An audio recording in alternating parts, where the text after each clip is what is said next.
너희 안에서 착한 일을 시작하신 이가 그리스도 예수의 날까지 이루실 줄을 확신하노라.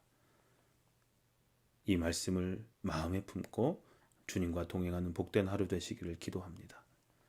11월 27일 수요일, 우리에게 주시는 하나님의 말씀은 마가복음 5장 36절입니다. 예수께서 그 하는 말을 곁에서 들으시고 회당장에게 이르시되 두려워하지 말고 믿기만 하라. 아멘. 오늘 말씀은 예수님께서 우리에게 주시는 강력한 메시지를 담고 있습니다. 이 구절은 예수님이 야이로의 딸을 고치기 위해 가시는 도중에 발생한 사건과 관련이 있습니다.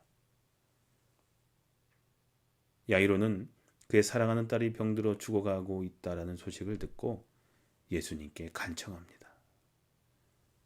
그러나 그가 예수님께 오는 도중 슬픈 소식이 전해집니다. 그의 딸이 이미 죽었다는 것이었죠. 그때 예수님은 야이로에게 두려워하지 말고 믿기만 하라 라고 말씀하십니다. 이 말씀은 우리에게도 주어진 중요한 메시지입니다. 인생을 살다 보면 우리는 크고 작은 어려움과 두려움에 직면하게 됩니다. 그럴 때 예수님은 우리에게 두려워하지 말고 믿으라고 하십니다. 이는 우리의 믿음이 두려움보다 더 강해야 한다는 것을 의미하기도 합니다. 두려워하지 말고 믿기만 하라 라는 말씀은 우리가 신앙생활에서 꼭 기억해야 할 원칙입니다. 믿음은 두려움과 불안을 이기는 힘이 됩니다. 우리가 믿음을 가지고 주님께 나아갈 때 어떤 어려움도 극복할 수 있는 용기를 얻게 됩니다. 믿음은 단순히 마음속의 생각이나 감정이 아닙니다. 믿음은 행동으로 이어져야 합니다. 야이로는 예수님의 말씀을 듣고 그 믿음을 행동으로 옮겼습니다.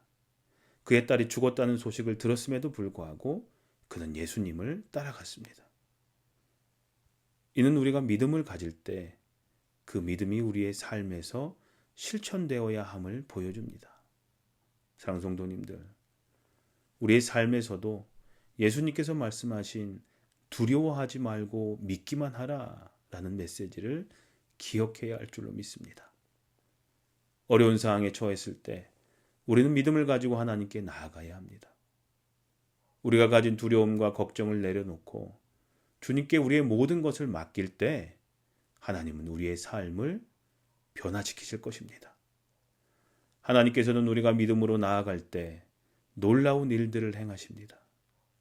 야이로의 딸이 죽었지만 예수님은 그녀를 다시 살리셨습니다. 우리의 삶에서도 하나님께서는 불가능해 보이는 상황 속에서도 역사하실 수 있습니다. 믿음을 가지고 주님께 나아가면 하나님의 은혜가 분명히 우리 삶 속에 임할 것입니다. 이제 우리는 우리의 믿음을 어떻게 실천할 수 있을까 고민해 봐야 합니다. 믿음은 그 자체로는 완전하지 않습니다. 믿음은 행동으로 나타나야 합니다.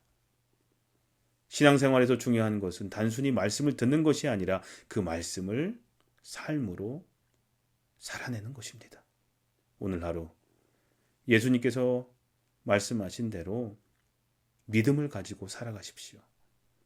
분명 우리는 우리 주님이 주시는 평안과 기쁨을 경험할 수 있을 것입니다.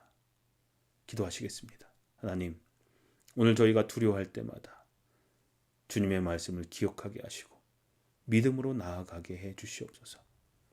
어려운 상황 속에서도 주님의 능력을 믿고 의지하게 하시며 저희의 두려움을 주님께 맡기게 해 주시옵소서. 믿음으로 행동하게 하시고 주님의 뜻을 이루는 삶을 살아가게 해 주시옵소서. 예수님의 이름으로 기도합니다. 아멘. 하나님, 제가 두려움 대신 믿음을 선택하게 해 주시옵소서. 삶의 모든 상황 속에서 주님의 인도하심을 믿고 따르겠습니다 하는 기도를 잠시 더 하셨으면 좋겠습니다.